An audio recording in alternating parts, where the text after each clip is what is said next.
நம்ம ஸ்ரீகுமரன் தங்க மாளிகை ட்ரிபிள் ஸ்டார் திட்டத்தில் நீங்களும் ஆகலாம் சூப்பர் ஸ்டார். ஸ்வர்ணதாரா பிளஸ் மற்றும் flexi digi plus. Download the SKDM jewel app today. இன்னைக்கு பாமகவில் என்ன பிரச்சனைன்னு கேட்குறீங்க. இந்த கட்சியை உருவாக்குறதுக்கு பல்வேறு ஆண்டு காலமாக கஷ்டப்பட்டு உருவாக்குனர் ராமதாஸ். அந்த கட்சியை வழிநடத்துகிற ஒரு பக்குவமும் அந்த தலைமை பண்பும் அவருக்கே உரியது. இன்னைக்கு அவர் கூப்பிட்டா ஆயிரக்கணக்கான மக்களும் லட்சக்கணக்கான மக்களும் இன்னும் லட்சோதி லட்ச மக்களும் அவர் பின்னாடி போயிட்டு இருக்காங்க.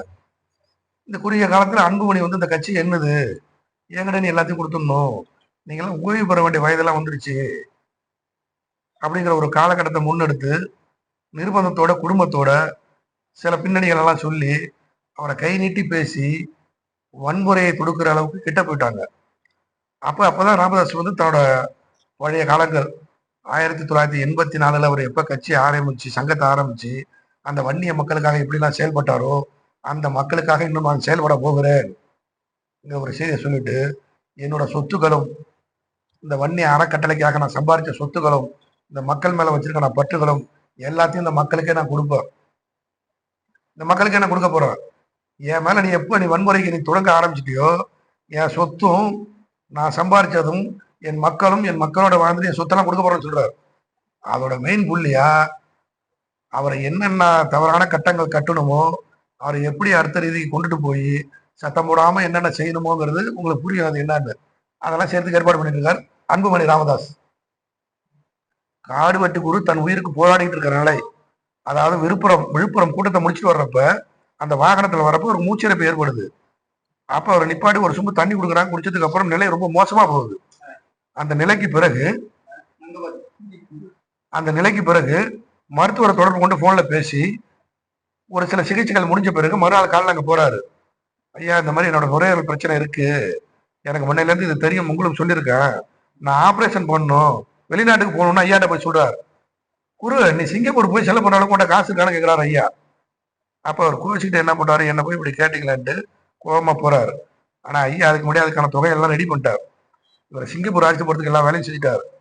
அந்த பாஸ்போர்ட் இருக்கா இல்லையா, போக முடியாதாங்கிறதெல்லாம் அன்புமணி திருப்பி உள்ள நீ எதுக்கு அத்தினச்சுன்னு சொல்ல பண்ணணும், அவருக்கு பாஸ்போர்ட் இல்லைன்னு சொல்லு, அவர் ஆட்சிட்டு போக முடியாதுன்னு சொல்லு அப்படின்னு சொல்லி அவரை இங்கேயே தங்க வச்சு காடு வெட்டி குருவை மருத்துவ கொலை செய்தது அன்புமணி ராமதாஸ் தான். இது வருகாலத்துல ராமதாஸே சொல்லுவார். இதனால தெளிவா பதில் சொல்லுங்க. காடு வெட்டி குருவை மருத்துவ கொலை செய்தது அன்புமணி ராமதாஸ் தான். இதை நான் இப்ப சொல்ல, மே 25 செத்து போனார். 2007 வருஷம் ஆகுது. 7 வருஷத்துக்கு முன்னாடியே அவர் சாக போற 15 நாளைக்கு முன்னாடி சொன்னார். அவர் செத்து போயிட்டார். செத்து 10 நாளாவது சும்மா ஆஸ்பத்திரியில் வச்சுட்டு பூச்சாண்டி காட்டினாங்க. அதாவது முன்னாள் முதலமைச்சர் ஜெயலலிதா இறப்பு போல இந்த இறப்பும் அப்படியே உள்ளார வச்சுட்டு பூச்சாண்டி காட்டி எல்லாரையும் சுத்தி இருக்கிறவங்களாம் ரெடி பண்ணி காவல்துறையெல்லாம் முடிச்சுக்கிட்டு இங்க போனா எந்த கலவரமும் வராத அளவுக்கு எல்லாம் பண்ணிட்டு அன்னைக்கு ராமதாஸை கையை கட்டி வாயை பொத்தி ஊனமா இருக்க வச்சுட்டாங்க. அன்னைக்கு செத்து போயிருந்தார் ராமதாஸ். உண்மையிலே ராமதாஸ் நல்ல மனுஷா. என்ன சொல்றாருன்னா, இன்னைக்கும் காடு வெட்டி குரு இருந்தா என் மேல நீ கையை வச்சிருப்பான்னு கேட்கிறார். காடு வெட்டி குரு இருந்திருந்தா என் மேல உன்னால கையை வைக்க முடியுமாங்கிறார். என் மூத்த போடா அவனு இப்ப சொல்றார், காலம் கடந்து சொல்றார். அன்னைக்கும் சொன்னார், இன்னைக்கு சொல்றார், நாளைக்கு சொல்லுவார், இதுக்கப்புறம் சொல்ல மாட்டார். இப்போ கட்சியோட வளர்ச்சிக்கும் சொல்றீங்க, ஆனா அவர் மாவட்ட நிர்வாகிகளோட ஆதரவு கம்மியா இருக்கு. ஒண்ணுமில்ல, அதுக்கு சரியான விளக்கம் நீங்க புரிஞ்சுக்கணும். சரியான விளக்கங்கள் நீங்க புரிஞ்சுக்கணும். சரியான விளக்கம் புரிஞ்சுக்கணும், நல்லா புரிஞ்சுக்கணும். அந்த ஆள் இருக்கிறது இன்னும் 2 மாசமா 3 மாசமா தெரியல. அப்ப அவருக்கு முடிவு பண்ணிட்டாங்க, முடிச்சிருவாங்க, அவரையும் முடிச்சிருவான்ட்டு முடிவு பண்ணிட்டாங்க. அவர் இருக்க போது 2 மாசமா 3 மாசமா 3 வருஷமாலாம் தெரியாது. என் பின்னாடி இருக்கவங்கலாம் ஒரு வாய்ப்பு உண்டு.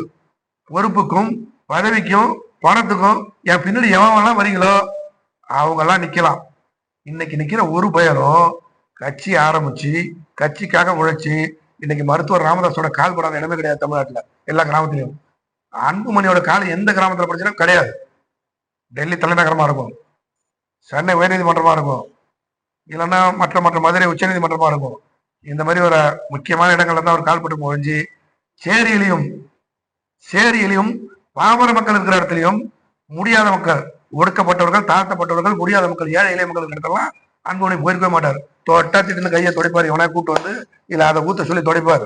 ராமதாஸ் அப்படி இல்ல, அந்த வீட்டு வாசல்ல உன் பணத்தை தூக்க வேண்டாம், நான் தூக்குவேன்டா. ஆனா அந்த பணத்தை தோல்ல சுமந்தவர் அந்த பழைய நிலைமைக்கு திரும்பி வந்திருக்காரு ராமதாஸ். அதனால தான் நான் இதை பேசுறேன். இப்போ அன்புமணி வந்து சிறு வயதிலேயே வந்து கேபினட் மினிஸ்டரா பொறுப்பு வாங்கி வந்து தவறு அப்படின்னு சொல்லியிருக்காரு. இந்த நிலை வந்து இந்த போராட்ட பிரச்சனையை முடிச்சு வைக்கிற வகையில முகுந்தன் வந்து அவரோட பதவியை ராஜினாமா பண்றதா அறிவிச்சிருக்காரு. இல்ல, நல்ல விஷயம், நீங்க கேட்ட சரியான விஷயம். காடு வெட்டி குறுக்கே இந்த நிலை, ராமதாஸோட நிலை என்னங்கிறது இறைவன் முடிவு பண்ணுவார். அவரை யாரும் செய்யல முடியாது. தள்ளாடதான் இளமைக்கு இளமையெல்லாம் தாண்டி இளமையெல்லாம் சந்திச்சுட்டு இளமையிலே வாழ்ந்து இளமையோட பக்குவம்லாம் என்னன்னு தெரிஞ்சுட்டு இன்னைக்கு முதிர்ச்சி அடைஞ்சிட்டார். அவர் வாழ போற காலம்ங்கிறது வந்து அதை நம்ம யாரும் முடிவு பண்ண முடியாது, அதை இறைவன் முடிவு பண்ணும். அவருக்கே அந்த நிலைமைங்கிறப்ப அவருக்கு பிறகு நாளா என்ன செய்ய முடியும் அப்படிங்கிற ஒரு கட்டம் வர்றப்ப தங்கச்சி, அக்கா, அக்கா மாமா, மச்சான், மாமா, இன்னைக்கு பல்வேறு கட்டமான கோடிக்கணக்கான சொத்துலாம் இருக்கு. அது யார் பேர்ல இருக்குன்னு தெரியல. எல்லா கையும் அன்பு, எல்லாத்தோட டாக்குமெண்ட்ஸ் எல்லாம் அன்பு பண்ணிக்கிட்டே இருக்கு. அப்ப என்ன பேசுவாங்க அவங்க? என்ன பேச முடியும்? பண்ணிதான். வளர்த்த கடை மாப்பிள்ள பாஞ்சாரு சொன்னாரு. அதுக்கு ஏன் பாயாது? பாய்ந்தானே அவ்வளவு தப்பான மனிதர்களை வளர்த்தாங்க. எல்லாரும் வளர்த்த கடவை எல்லாரும் மாறி பாஞ்சிடாது. தன்னோட குடும்ப சூழ்நிலை காரணமாகவும் தன்னோட சொந்த பந்தங்களோட நிர்பந்தத்தின் காலமாகவும் நான் அன்னைக்கு அதை செஞ்சேன்னு அவர் சொல்றாருல்ல, அவர் பண்ண தப்பு திருப்பி அங்க பாயுது. ஆமாங்க, நான் போய் நீங்க எனக்கு ராமதாஸ் எனக்கும் பாட்டாளி மகளுக்கும் பிடிக்காதுங்க. நான் போய் இன்னைக்கு ராமதாஸ் தான் ஆதரிப்பேன். அன்புமணி ஆதரிக்க மாட்டேன். அன்புமணிக்கு உழைக்க தெரியாது, உரிமைகளை மதிக்க தெரியாது, அடுத்தவங்கள உட்காந்து பேச தெரியாது, வந்தவங்கள கூட்ட உட்காந்து சரி சமமா பேசி ஒரு டம்ளர் தண்ணி குடிக்க முடியாது. அதுக்கெல்லாம் உனக்கு தகுதி இல்லாதவன் நீ ஐநா சபையில பேசலாம், 108 உண்டாக்கிருக்கன்னு சொல்லலாம், இன்னும் மற்ற கருத்துல நீ நிறைய சொல்லிட்டே இருக்கலாம். என்ன செய்ய முடியும்? நீ எதுவுமே செய்ய முடியாது.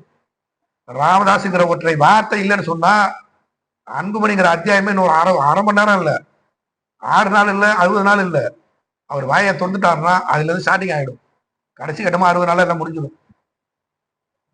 இப்போ எம்பி எலெக்ஷன் அப்போ நான் வந்து அதிமுக கூட்டணி ராமதாஸ் சொன்னாரு சொல்லியிருக்காரா? ஆனா அன்புமணி வந்து பிஜேபி தான் கூட்டணி பண்ணி அன்புமணியும் சௌமியாவும் காலில் இல்ல, அது மறுக்க முடியாத விஷயம், அது உண்மையான விஷயம். அது யாரும் மறுக்கலாம் முடியாது. அவங்க குடும்பத்துல அப்பப்ப பெரிய விஷயம் நடக்கும். காடு வெட்டியார் போச்சுட்டு வெளில வந்துடுவார். காடு வெட்டியார் போச்சுட்டு, ஐயா நீங்க இந்த சமுதாயத்துக்கும் இந்த மக்களுக்கும் ஒரு சாதகமான சூழ்நிலை வர்றப்ப கூட நீங்க தலைவணங்கி போயிடுறீங்க. ஐயா என்ன பண்ண சொல்றதுனால என் பொண்டாட்டி ஒரு பக்கம், புள்ள ஒரு பக்கம், பொண்ணு ஒரு பக்கம், குடும்பம் எல்லாம் என் காலில் விழுந்து அழுவுது, நீ வந்து பேசு அப்படிங்கிற சொல்ல அப்பயே இருந்தது அந்த சமாதான சூழ்நிலை. அப்ப குடும்பத்தின் நிர்பந்தத்தினாலதான் வந்து அவர் அன்னைக்கு அந்த கூட்டணிக்கு போனார். உண்மை அதுதான். அவங்களுக்கு தேவைன்னா காலை பிடிச்சிட்டு வருவாங்க, தேவையில்லைங்கிறப்ப அவரோட கதையை முடிக்கிறதுக்கு அடுத்த ஏற்பாடுலாம் பண்ணுவாங்க. அதை நல்லா தெளிவா சொல்றேன் கேளுங்க. அதை மட்டும் நல்லா போடுங்க வேகமா. வெகு விரைவில் ராமதாஸ் உயிருக்கு ஆபத்து இருக்கு. அன்புமணியால ஒரு பக்கம் இருந்தாலும் அன்புமணி பொண்டாட்டியால ஆபத்து இருக்கு. ஐயா மைக்ல சொல்லாத, பேட்டி கொடுக்காத ஒரு விஷயத்த சொல்றாங்க. என்னால் என் கட்சிக்காக, நான் உழைச்ச கட்சிக்காக, உருவாக்கப்பட்ட கட்சிக்காக அந்த 27 பேருக்கும் எல்லா குடும்பத்தையும் போய் சந்திப்பேன். அவங்களுக்கெல்லாம் என்னென்ன செய்யணுமோ செய்வான். என் சொத்துல அவங்களுக்கெல்லாம் பங்கு உண்டு. அவங்களுக்கு என்னென்ன பண்ணணுமோ, அது வேலையா இருந்தாலும், மருத்துவம் இருந்தாலும், உதவியா இருந்தாலும், எது வேணாலும் பண்ணுவாங்கிற செய்தியை எல்லாருக்கிட்டையும் சொல்லிட்டு இருக்காரு. அதை விரைவில் செய்வாருங்கிறத நாங்கள் எல்லாம் எதிர்பார்க்கிறோம். நம்ம ஸ்ரீகுமரன் தங்க மாளிகை ட்ரிபிள் ஸ்டார் திட்டத்தில் நீங்களும் ஆகலாம் super star. Swarnadhara, Swarnadhara plus மற்றும் flexi digi plus. Download the SKTM Jewel app today.